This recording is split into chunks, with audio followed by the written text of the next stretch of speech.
Como é que vocês estão? Um prazer. Vocês estão me ouvindo, não? É um prazer enorme estar aqui com vocês. Vocês estão me ouvindo? Sim, é que eu comecei a gravar eles, é por isso. Ah, tá. É um prazer enorme estar aqui com vocês. Eu tive Covid, aí fiquei mal aí umas semanas, depois foi imposto de renda, enfim. Eu não pude estar aqui tão pertinho de vocês, mas daqui para o final do ano pode me chamar que eu estarei aqui disponível, se Deus quiser. É, é, é muito prazeroso para mim estar com vocês, muito gratificante. Eu escolhi Missão dos Espíritas porque eu queria muito, eu tenho escutado muito de muitas pessoas falando que acha muito difícil a missão dos espíritas, e principalmente no meio dessa pandemia, com os centros espíritas fechados, né?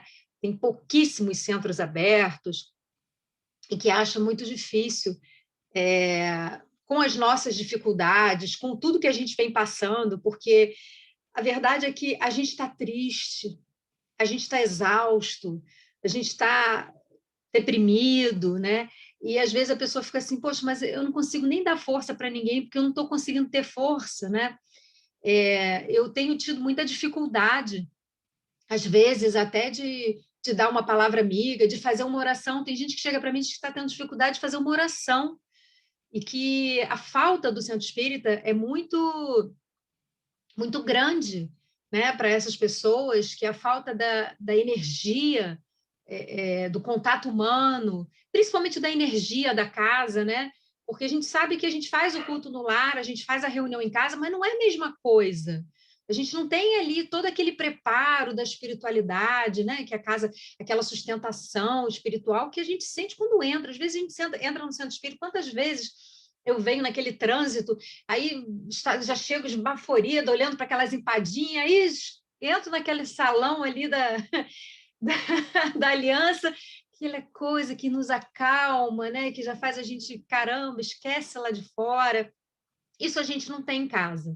Né? Então, em casa, a gente divide aqui a nossa aula, a gente divide a nossa reunião pública com o cachorro que está latindo, com o filho que está vendo outra coisa, com quem não está participando. Quando a gente mora sozinho, é até mais fácil, mas, enfim, a gente divide com um monte de outras atenções, fora a nossa dificuldade de concentração mesmo. Então, as pessoas têm se queixado muito disso. E aí, amanhã é dia de São Pedro. Então, eu comecei a fazer uma ligação, e eu queria trazer isso para vocês, para a gente discutir aqui, né, entre a missão dos espíritas, né, o apostolado de Pedro. Por que o apostolado de Pedro? Porque quando as pessoas começam a me falar o que é a missão dos espíritas, o que é a missão dos espíritos, né? A gente pega aqui para ler, é ótimo, né? É lindo, mas chega até a dar medo, porque a gente diz assim, não vou conseguir fazer tudo isso que está aqui. Acho que eu não estou digna ainda, né? Que ele fala, já não percebeu, né, que está na hora, vai sem medo, as línguas de fogo estarão sobre vossas cabeças, você tem que sacrificar o seu lazer, o seu trabalho, tudo pela divulgação. E ele vai falando, né, tudo aquilo aqui que é a missão, né, de quem quer ficar num planeta de regeneração. Inclusive fala que no futuro, as próximas gerações, né, não vai conhecer nenhum desses vícios, dessas montanhas de vícios que a gente traz, só nos livros, como a gente hoje vê sobre a civilização antes da civilização, na civilização pagã.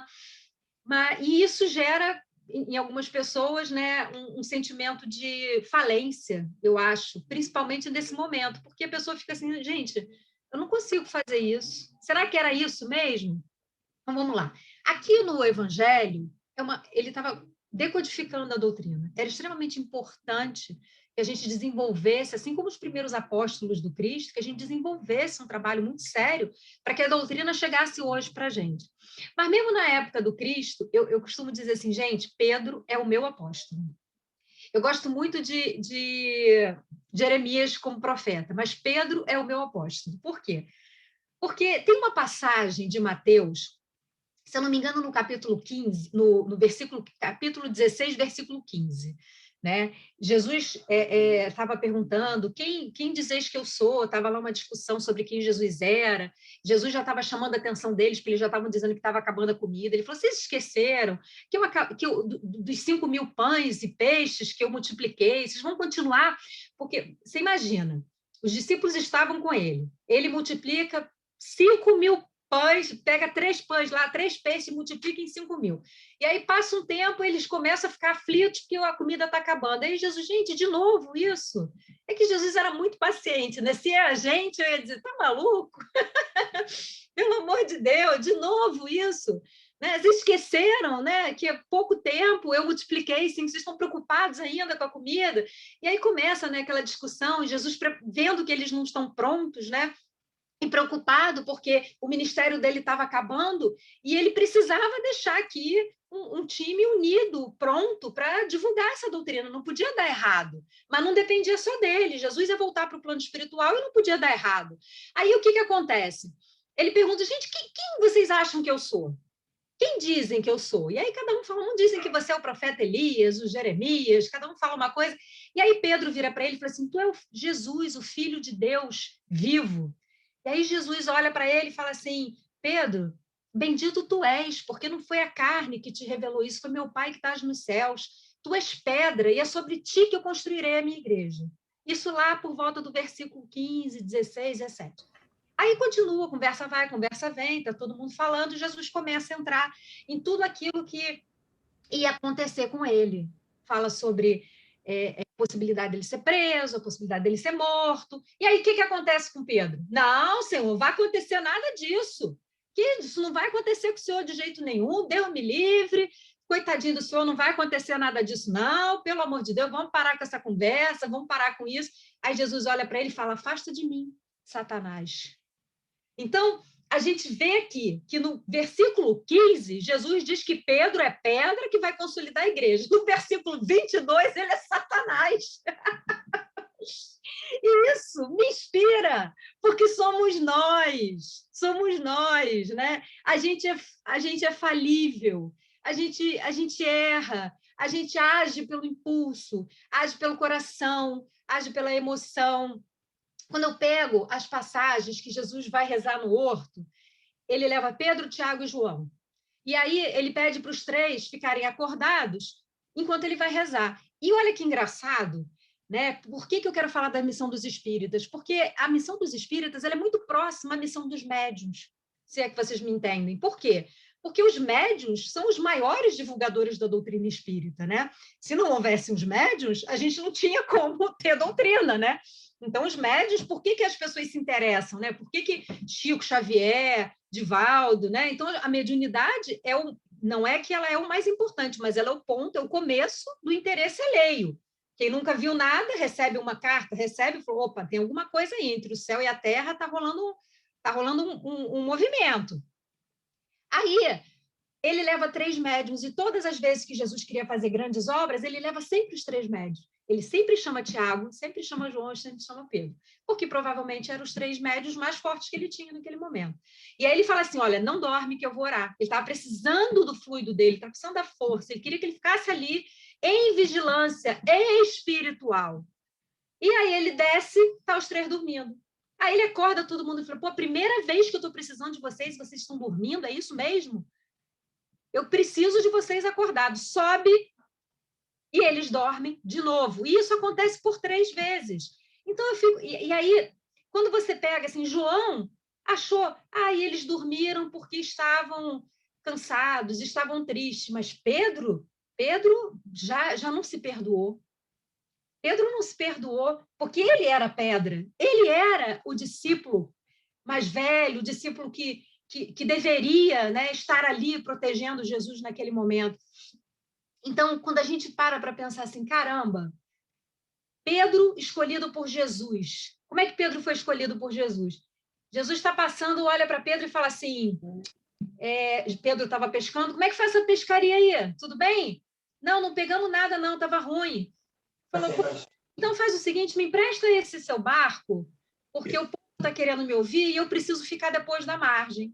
Aí Pedro, a pescaria já tinha sido ruim mesmo, bota Jesus na barca Jesus dá a palestra, Pedro escuta. Quando acaba a palestra, que Pedro não estava interessado, porque ele não foi para lá para ouvir Jesus, ele vai e Jesus vira e fala para ele assim: Pedro, volta e joga a rede ali. E aí Pedro, não, mestre, desculpa, não estou querendo eu não estou querendo ser desrespeitoso, mas a gente passou a madrugada inteira, não tem peixe. E aí Jesus insiste, Pedro tem aquela pescaria fenomenal, e aí ele volta, se joga aos pés de Jesus, né, maravilhado, sabendo que Jesus era quem era, e aí Jesus diz que ele vai ser um pescador de homens. E aí começa esse apostolado. Então, o mais interessante da nossa missão é a gente lembrar o seguinte: primeiro, nós somos chamados quando a gente nós somos convidados, chamados, quando a gente fala dos trabalhadores da última hora, quando a gente recebe essa oportunidade de conhecimento da doutrina. Esse é o primeiro chamado. O primeiro chamado é quando a gente recebe, quando é tocado no nosso coração a verdade, a realidade da vida espiritual. Ela pode vir pelo amor, ela pode vir pela dor, ela pode vir por aquela aflição que às vezes a gente tem de caramba, alguma coisa não está certo, ai, sei lá, eu queria saber, pela curiosidade, é o primeiro chamado. A missão desperta, né, quando o trabalhador está pronto. E quando o trabalhador está pronto? Quando o trabalho aparece. Então, a gente começa a perceber que, quando a gente tem conhecimento, a gente tem muita responsabilidade. Mas a gente não precisa ser perfeito. A gente está exausto, a gente está cansado, e é por isso que a gente precisa estar junto, né? Porque Pedro, que era pedra angular, ele olha para Jesus na água. Quem é aquilo? Um fantasma? Não, é o Jesus andando na água. Mestre, manda eu ir até você que eu vou. Eu super falaria isso, já me vi falando isso. Mestre, manda eu ir aí que eu vou. E aí, quando ele botou o pé na água, começou a ficar com medo e caiu. Começou a afundar. E aí ele, mestre, estou afundando. Somos nós. Então, vamos nos inspirar em Pedro como nosso apóstolo, porque nós somos falíveis. Nós vamos errar. Mas isso não é motivo para a gente desistir. Pedro nega Jesus 3 vezes. Vocês lembram dessa parte? E foi ele que fundou a igreja de Roma. Fundou ele é considerado o primeiro bispo de Roma porque ele fundou a primeira igreja de Roma junto com Paulo. É a única igreja que foi fundada por 2 apóstolos. Então, quando a gente começa a estudar todos os discípulos que vieram depois da gente, a gente tem muitos ensinamentos. E os ensinamentos são de que a gente pode ser frágil, que a gente pode errar, que a gente vai sofrer, mas a gente não pode desistir. E muitas vezes a gente vai entender tudo errado. E Pedro entende tudo errado quando ele corta a orelha do guarda que veio prender Jesus. Ou seja, Pedro ainda era bélico. Então, todas essas passagens nos mostram que, às vezes, né, quando a gente está com o coração amargurado, quando a gente está sofrendo, quando a gente acha que não é digno, ou quando a gente acha que não vai aguentar, a gente tem que lembrar, né, que a pedra angular também errava, que o maior apóstolo de Jesus, né, sobre o qual ele construiu a igreja dele, deu a chave do céu, dizendo que tudo que ele ligasse na terra estaria ligado no céu, tudo que ele desligasse na terra estaria desligado no céu. Ele também errava, ele também se sentia frágil.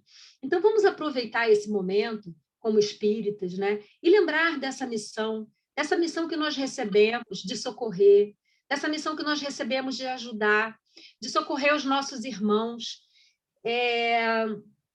de sempre tentar fazer o dia do outro um pouco melhor. Isso é a parte mais importante que nós temos no nosso ministério. Se eu não puder fazer o dia do outro, o minuto do outro melhor, pelo menos então que eu não torne pior. Quando a gente fala no Evangelho, quando se fala do dever, ele diz o seguinte, que o dever ele começa quando você ameaçais a tranquilidade do vosso próximo. Olha a importância disso. Quando você ameaça a tranquilidade do vosso próximo. Então, o nosso dever ele é extremamente importante. E ele está falando do dever moral, não é nem do dever que as profissões exercem, né? Então, é muito importante que a gente tenha essa força interior de recomeçar. Então, nós estamos muito exaustos, estamos cansados, a gente está exausto da injustiça, a gente está exausto da pandemia, a gente está exausto da política, a gente está exausto de ter medo, a gente está exausto de tanta coisa, mas Jesus nos disse assim: tomai sobre vós o meu jugo, porque o meu jugo é leve. Vinde a mim, vós que estáis aflitos, e eu vos aliviarei. Então, o jugo de Jesus é leve. Só que a gente está tomando para a gente o jugo da vida, da terra. Isso não é nosso. O jugo da terra não é nosso. A gente está aqui para viver a vida, para passar pelas experiências da melhor maneira possível, para sobreviver às experiências sem se corromper e evoluindo o máximo possível. Mas o jugo que a gente tem que trazer para a gente é o de Jesus. A vida a gente vai usufruir da maneira que a gente conseguir, a gente vai evoluir da maneira que a gente conseguir, a gente vai trabalhar da melhor maneira possível e vai viver a vida. Mas o jugo verdadeiro é o de Jesus. E qual é o jugo que ele traz para a gente? Amar a Deus sobre todas as coisas e ao próximo como a ti mesmo. Foi a única coisa que ele pediu. Então, quando a gente para pensar que talvez a gente esteja tão exausto, tão cansado, tão desanimado, porque a gente está querendo assumir tarefas ou resolver coisas que não estão no nosso alcance resolver. Não está no nosso alcance resolver a pandemia, não está no nosso alcance resolver a política, não está no nosso alcance resolver nada. No nosso alcance está fazer o melhor e ajudar o outro da melhor maneira possível. Isso está no nosso alcance. No nosso alcance está diminuir a fome de alguém, diminuir a dor de alguém. No nosso alcance está levar consolo, levar esperança. Então, é isso que a gente precisa fazer todas as vezes que estiver cansado e desanimado, porque é isso que vai fazer com que a gente recupere as nossas forças, com que a gente recupere esse nosso vigor. Uma coisa muito legal também que eu acho que a gente pode fazer é buscar ao longo da nossa semana, já que a gente está sem sem o conforto, né, da casa espírita, buscar controlar o que a gente vê, principalmente na televisão. Né? Evitar coisas muito violentas, evitar coisas que nos deprime, que nos irrita, e colocar coisas boas, boas leituras, né? Filmes bons. Eu costumo dizer assim, quando eu estou chateada, irritada, naquele meu pior dia, eu coloco As Mães de Chico Xavier, não tem como o obsessor continuar do meu lado, gente. Ele mete o pé. E aí eu já começo, aí choro, aí agradeço o pai, falei, poxa vida, aí me acalmo. Ou quando não, eu boto o filme do Divaldo, que eu também acho belíssimo, Nosso Lar, enfim, a gente hoje tem uma infinidade de opções, né? Graças a Deus, que nos ajudam a manter essa vibração que a gente precisa nesse momento tão difícil. Agora, se a gente realmente começar a entrar em todos os embates, se a gente realmente... olha, gente, eu vou falar uma coisa para vocês vão até rir, mas a gente faz o programa na rádio, né? E, às vezes, a gente recebe umas mensagens sobre política na rádio que não tem nada a ver com o que a gente está falando. A gente está falando de evangelho, está falando... Quem escuta o programa sabe que a gente não fala de política de maneira nenhuma, mas a gente recebe cada coisa, assim, quase um xingamento. Já recebemos alguns, porque as pessoas acham que presumiram qual era... E aí eu fico assim, falei, não é nada disso, calma, vou lá, converso, acalmo a pessoa, mas a pessoa já está tão nervosa, está com tanta vontade de brigar, que bota numa rádio espírita para brigar, para mandar para lá, para brigar. Então, assim, olha aonde a gente chegou, né? Então, vamos ter paciência, tolerância, vamos ter tolerância com o próximo, vamos ter carinho, vamos ter empatia. A gente não vai concordar com tudo o tempo todo, nem eu quero isso. Imagina, eu não concordo com o Hernani em nada. Eu e o Hernani, a gente nunca concordou, gente. 30 anos de casado a gente fez terça-feira passada, a gente só discorda. Até da palestra a gente discorda. Quando a gente vai junto, preparando uma palestra que a gente vai fazer junto, eu falo, não, não, não, olha só, a gente vai no carro discordando, entendeu? Aceitando discordar. Eu falei, não, tu pega um lado, eu pego o outro, dá a sua palestra, eu dou a minha, porque faz parte da vida discordar, mas a gente está muito armado. Então, a gente está trazendo, e eu acho que a gente está trazendo isso porque a gente está relembrando muito, muito de momentos que talvez a gente já tenha passado, momentos que a gente tenha passado, eu não sei, num passado longínquo, momentos de mudança, e a gente está se armando de novo. A gente está vestindo uma couraça de estamos indo para a guerra agora é outra guerra, e Deus não espera isso de nós. Então, a missão dos espíritas é promover a paz.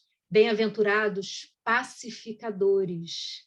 Não são os pacíficos, são os pacificadores. São eles que serão chamados filhos de Deus. Então, eu queria que a gente hoje, né, refletisse sobre o quanto a gente está sendo pacificador nas nossas vidas, o quanto a gente está sendo cristão nas nossas vidas, o quanto a gente está se esforçando para vencer as nossas más inclinações e o quanto a gente está ajudando com a divulgação, inclusive, da doutrina espírita a outras pessoas nesse momento, principalmente nesse momento de dor, onde todo mundo praticamente perdeu alguém que ama, ou alguém que conhecia, alguém que gostava muito, né? Estamos vivendo momentos muito difíceis. E não só por causa da pandemia, mas porque a pandemia impôs a cada um de nós muitas limitações. Então, a gente tivemos limitações financeiras, tivemos limitações do ir e vir, tivemos limitações no nosso lazer, tivemos limitações no nosso trabalho, e pode não parecer, porque na nossa geração, na minha geração, na geração da maioria de vocês, daqui a 5 anos a gente vai ter esquecido disso, quem sobreviver, né? Mas dos 5 aos 20 anos, isso vai produzir marcas muito profundas, porque as crianças, né, e os adolescentes que estão em momentos de desenvolvimento, em momentos muito importantes de trocas interpessoal, né, e de aprendizado, esses 2 anos vão fazer muita diferença. Então, a gente pode não estar percebendo, mas essa marca ela vai vir daqui a 10, 20 anos.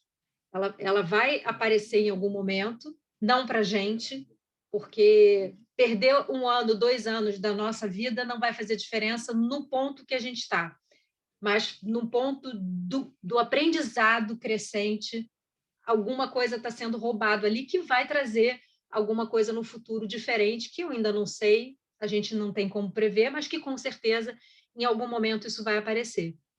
É o início da regeneração, é o início da mudança. Vamos torcer, né, para que essas marcas sejam marcas positivas, sejam marcas como aquelas pessoas que tiveram marcas de guerra e aí construíram países mais fortes, sejam marcas de solidariedade, né? Vamos torcer para que essas marcas sejam marcas que digam a esses jovens que a qualquer momento tudo pode mudar e a qualquer momento tudo pode piorar, e coisas que a gente não tinha essa percepção. A gente achava assim, o que é ruim acontece com o outro, mas não acontece com a gente. E aconteceu no mundo todo.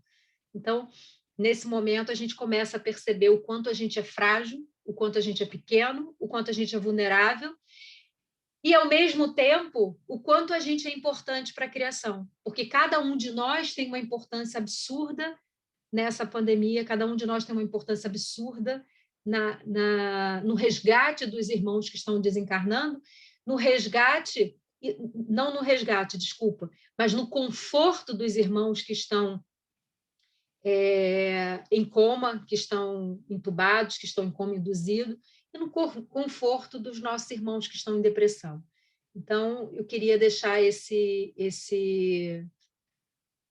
reflexão, né, na noite de hoje, para que a gente lembre de que, por mais difícil que pareça, por mais que a gente ache que não vai conseguir, a gente é Pedro.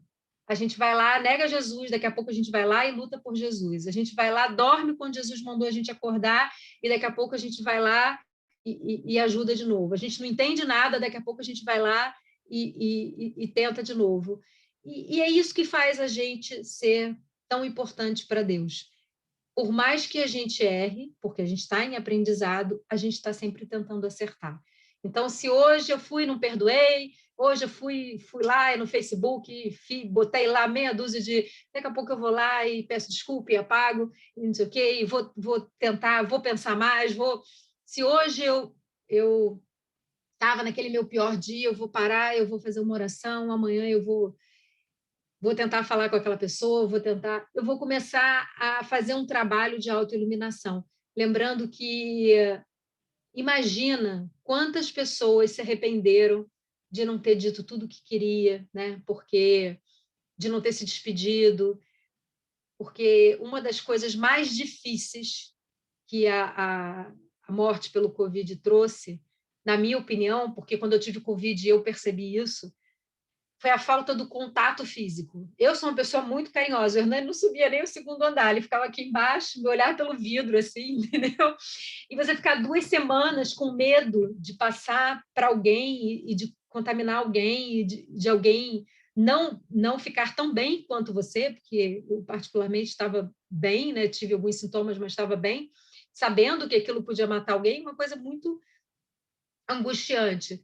E aí eu fico imaginando aquela pessoa que foi internada e foi proibida de receber visita, foi proibida e não conseguiu se despedir de ninguém, né? Então, muita coisa por dizer, muita coisa para falar, muito abraço sem dar e realmente momentos muito dolorosos.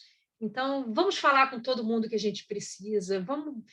Pega o telefone agora, pensa naquela prima, naquela cunhada, aquela que você não se dá. Tem que começar pelos piores, tá? Os melhores são fáceis.